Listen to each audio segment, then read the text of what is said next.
क्यों नहीं की और क्या उन्हें रोक रहा था और अब क्यों की जा रही है, इस सब की बात करेंगे यहाँ पे। ऑफ कोर्स जब हम इस फिल्म के पीछे जो जो विजनरीज हैं, जो लोग हैं जिन्होंने इसमें अपना सब कुछ लगा दिया है, उनसे बात करेंगे। और ऐसे में सबसे पहले मैं यहाँ इनवाइट करना चाहूंगा प्रोड्यूसर साहब को, जिन्होंने ये बहुत ही ब्रेव स्टेप लिया है और इस सबको आप सबके सामने लेकर आए हैं। He's a people's person, ladies and gentlemen, a true leader. Please give it up for Gururu Narayan Reddy साहब। एक बार जोरदार तालियां।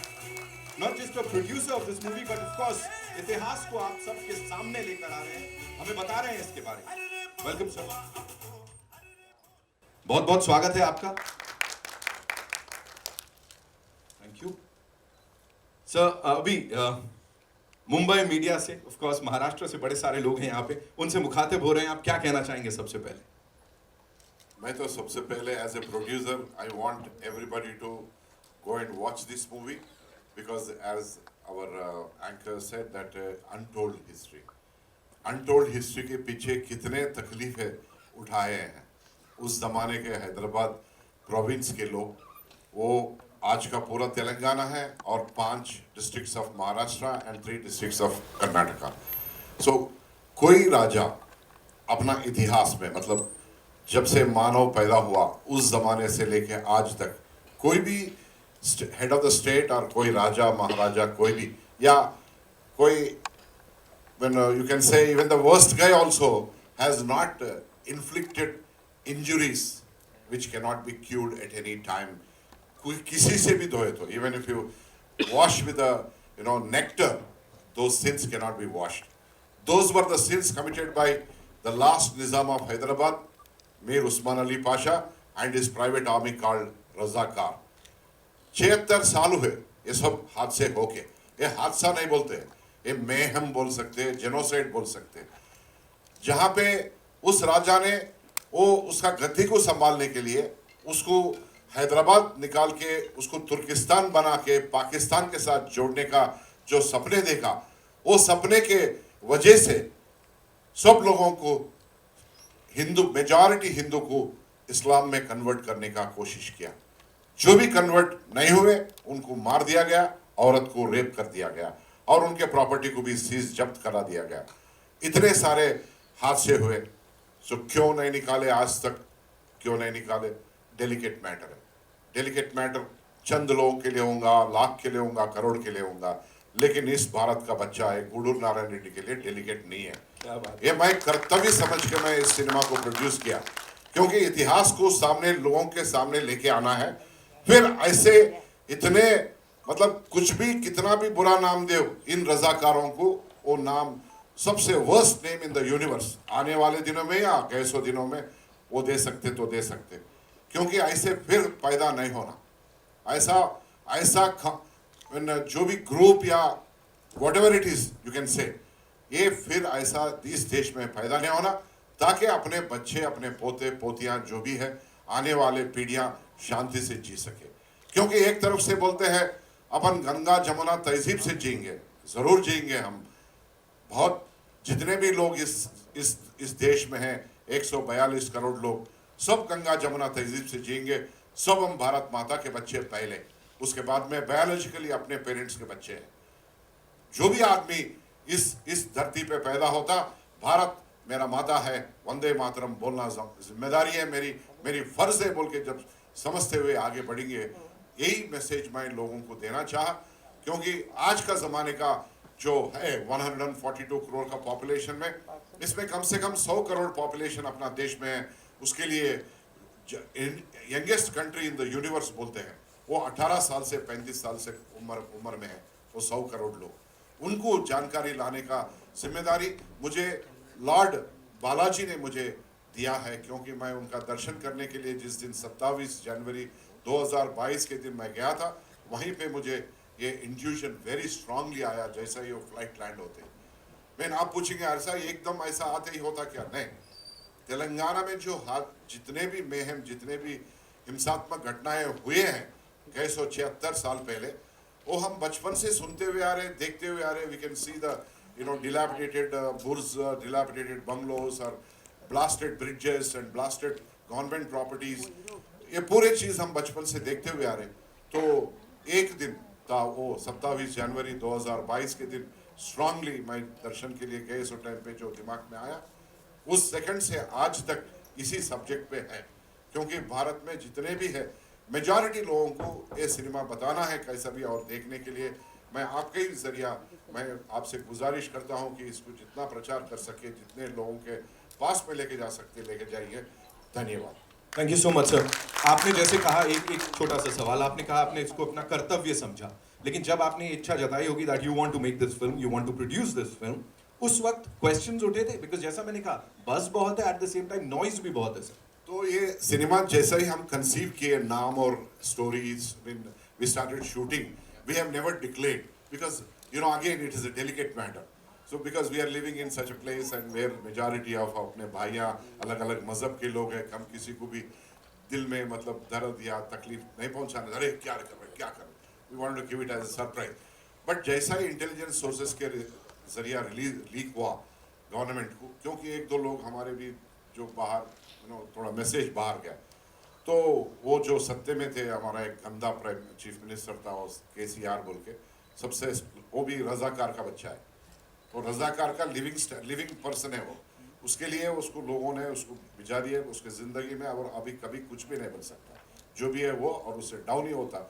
उन्होंने ये रोकने की कोशिश की, क्योंकि उन्होंने जाके यही मीर उस्मान अली पाशा के मकबरे पे माथा टेक किया है। जो पापी है भगवान के या कोई सूफी के या दरगाह पे अपन माथा टेक के आते, या भगवानों को या पिताजी माताजी दादा परदादाओं को अपन माथा टेकते, लेकिन इसका मकबरे पे वो आके माथा टेक के कर रहा था, और वो भी कुछ कम नहीं है, और वर्स्ट रजाकार है वो KCR and company and this party, उसके लिए they have been dumped now.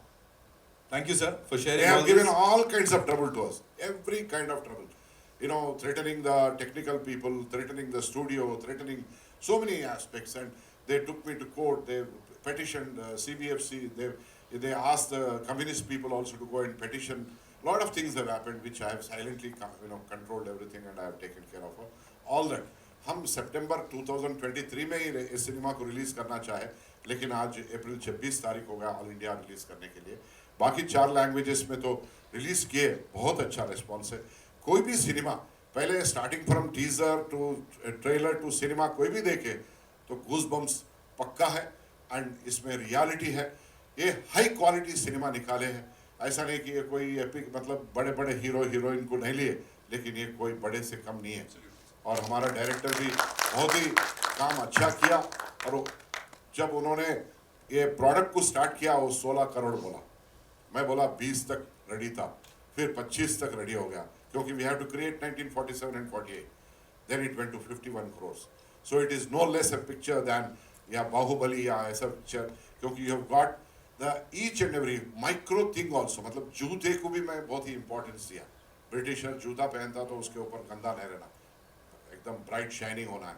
Jeep देखे तो आप विल्लीज जीप देखेंगे 1945, 46, 47 का, लॉरी जो मिलिट्री की जो इस्तेमाल करते थे उस जमाने का, हर चीज़ हम बहुत ही केयर लिए इस प्रोडक्ट को आपके सामने लाने के लिए। और आप इसको इस मूवी को देख के अपने दोस्त, अपने रिश्तेदार और अपना कम्युनिटी में फैलाना है, ताकि आने वाले पीढ़ियाँ शांति से जी सके और फिर रजाकार पैदा ना हो। Thank you. 26 अप्रैल 2024 जब ये फिल्म रिलीज होगी आपके नजदीकी थिएटर्स में, जाइए आप भी जानिए इस अनटोल्ड हिस्ट्री के हिस्से को। सो वेलकम, बहुत बहुत स्वागत है आपके साथ साथ और भी दिग्गज कलाकार जो इसमें हैं उनको बुलाना चाहूंगा। We'll start with of course लौह पुरुष की भूमिका में नजर आ रहे तेज सबरू साहब, लेडीज एंड जेंटलमैन, जोरदार तालियां हो जाए। दिस लेजेंड हियर हमारे साथ, another stalwart from the industry, please sir आइए। अभी कुछ दिन पहले एक ब्लॉकबस्टर का हिस्सा रह चुके हैं, बायोपिक्स की बात करें या सच्चाई से जुड़ी जो पिक्चरें होती हैं उसमें जरूर नजर आते हैं। राज अर्जुन साहब के लिए जोरदार तालियां हो जाए। Come on, a brilliant actor from the industry. ये ऐसे कलाकार हैं जो बहुत ज्यादा हल्ला नहीं मचाते, लेकिन इनका काम हल्ला मचाता है। Welcome sir. And of course someone who is gorgeous, someone who is very talented, और इस फिल्म के साथ डेब्यू कर रही हैं। Ladies and gentleman, please put your hands together for Anushreya Tripathi. She is here with us. अरे बोल रे साथी हल्ला बोल। And that's all about it. Of course, the captain of the ship, ladies and gentlemen, Yata Satyanarayan साहब के लिए एक बार जोरदार तालियां.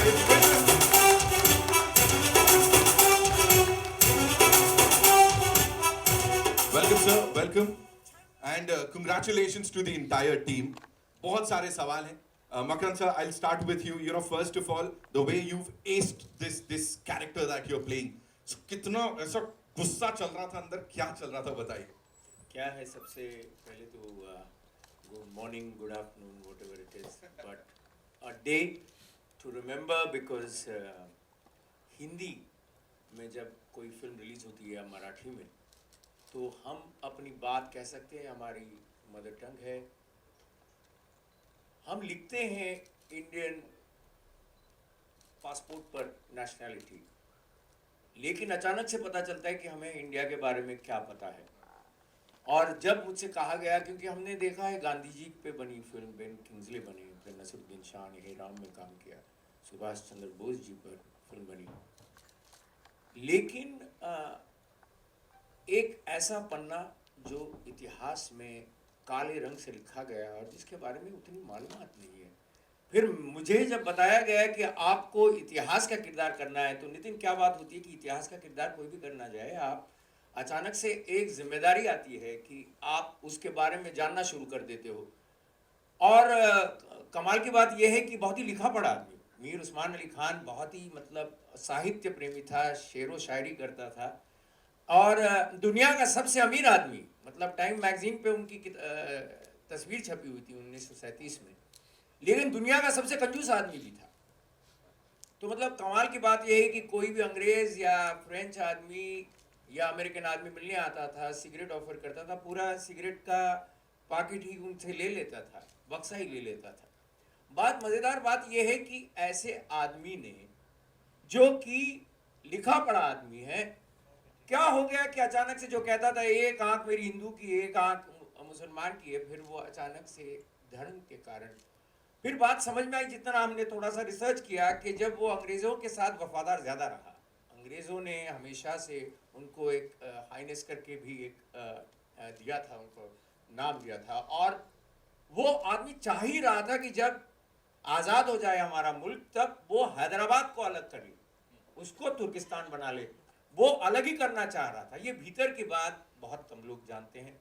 तो मुझे जब ये ऑफर किया गया, तो मुझे ऐसा लगा कि मकरन भैया, पता नहीं आपको क्यों यता साहब ने या गुरूर साहब ये फिल्म क्यों बना रहे हैं, और आपको ये मौका मिल रहा है कि एक संजीदा लिखा पढ़ा आदमी अपने धर्म के लिए क्या इतना हिंसा इतनी कर सकता है, इतनी क्रूएल्टी कर सकता है.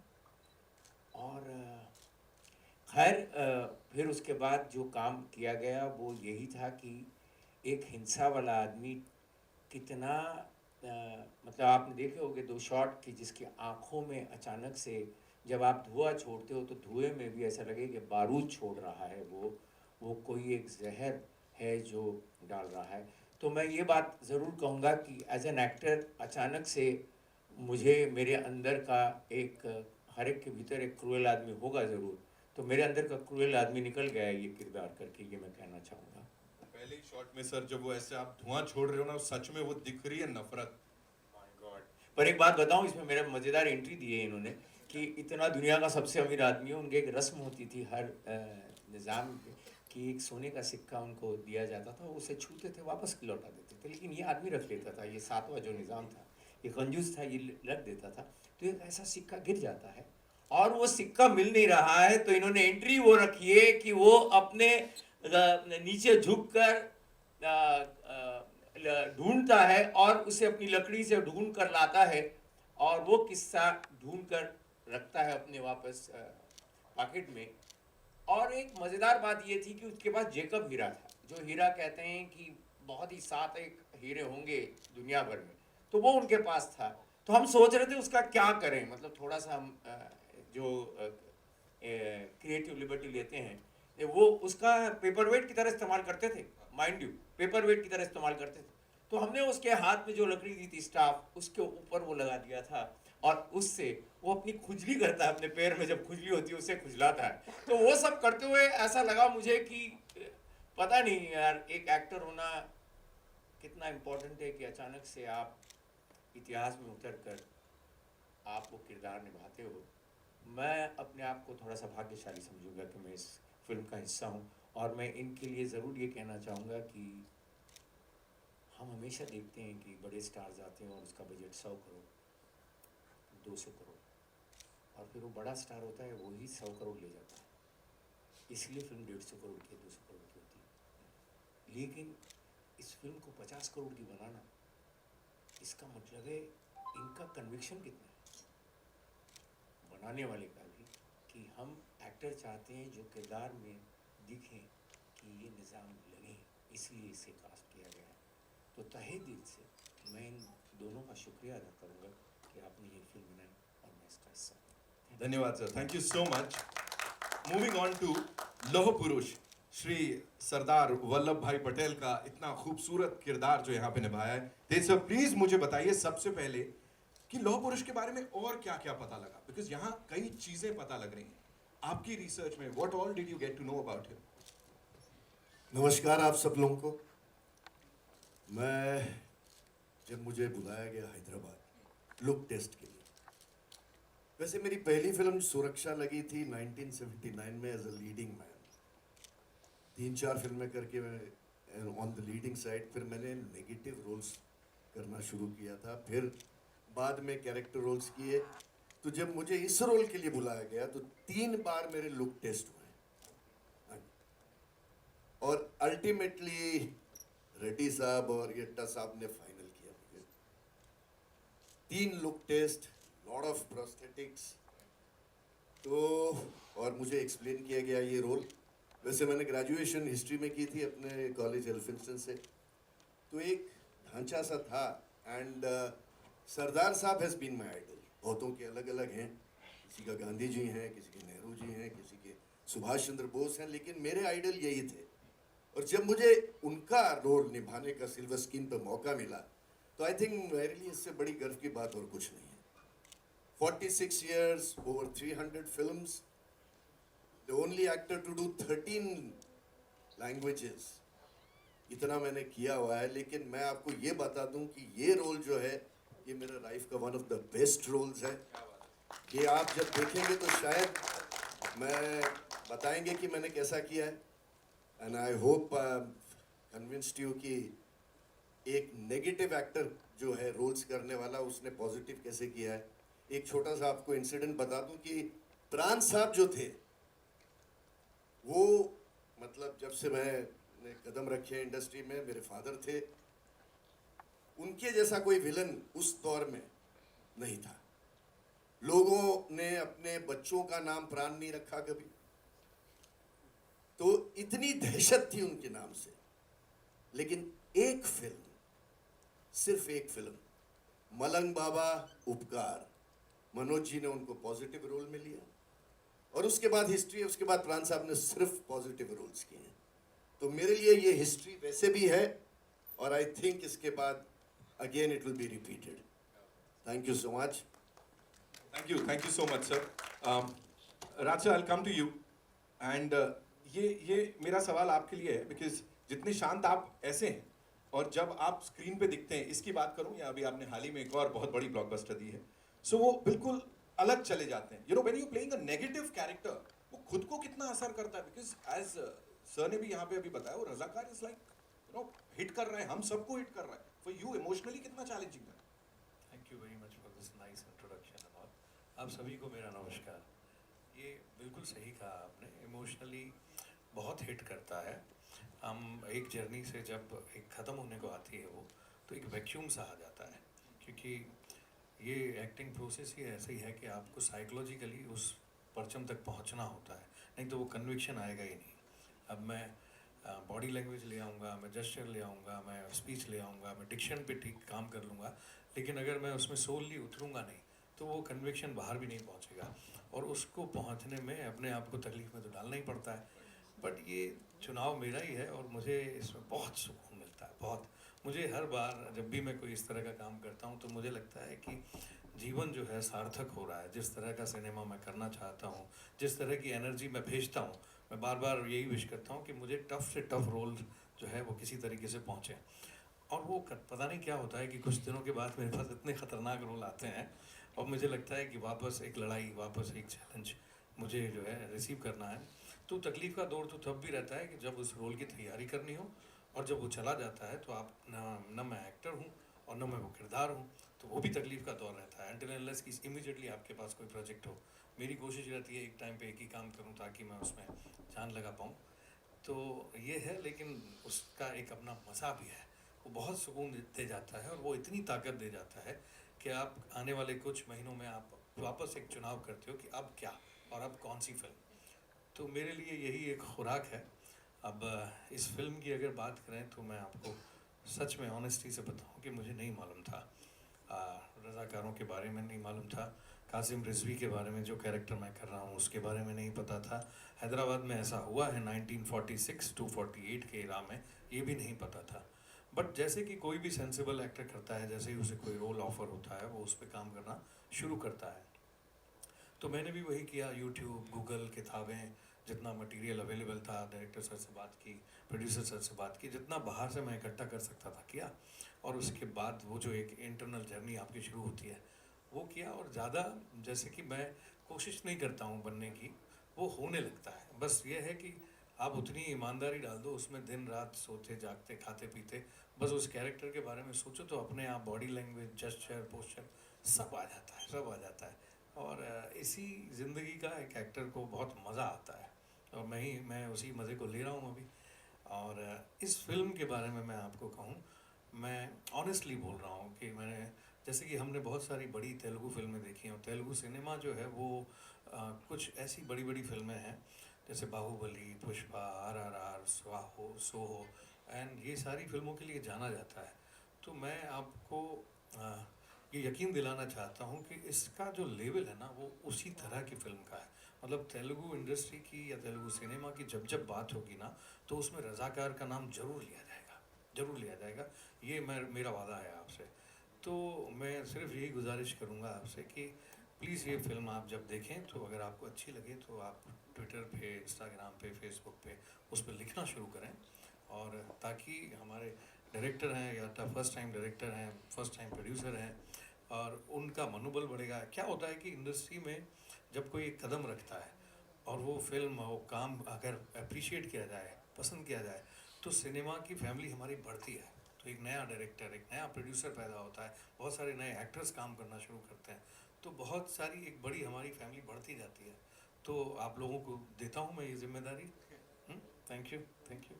देखो प्यार से समझाया अभी, हाँ? वो वाले कैरेक्टर में रह के नहीं समझाया, समझ जाओ सब लोग। Thank you so much sir for sharing that. Anushriya, this one's for you. Welcome to the movies first of all. Thank you so much. You know- Warm welcome indeed. Talking about this film, you know, it's a pan Indian film, right? आजकल इसकी हम बात करते हैं और यहाँ पे ये प्लेटफॉर्म मिलना, ये डेब्यू मिलना with this amazing cast, क्या बोलना चाहोगे सबसे पहले? सबसे पहले तो मैं बहुत ज़्यादा मैं थैंक यू बोलना चाहूँगी मेरे को ये कैरेक्टर देने के लिए याटा सत्यनारायण जी हमारे डायरेक्टर का, एंड हमारे प्रोड्यूसर गुड्डू नारायण रेड्डी जी का, जिनके स्ट्रॉन्ग कन्विक्शन, विल पावर और फेथ के कारण ये स्टोरी आज हम यहाँ आगे लेके आ पाए हैं।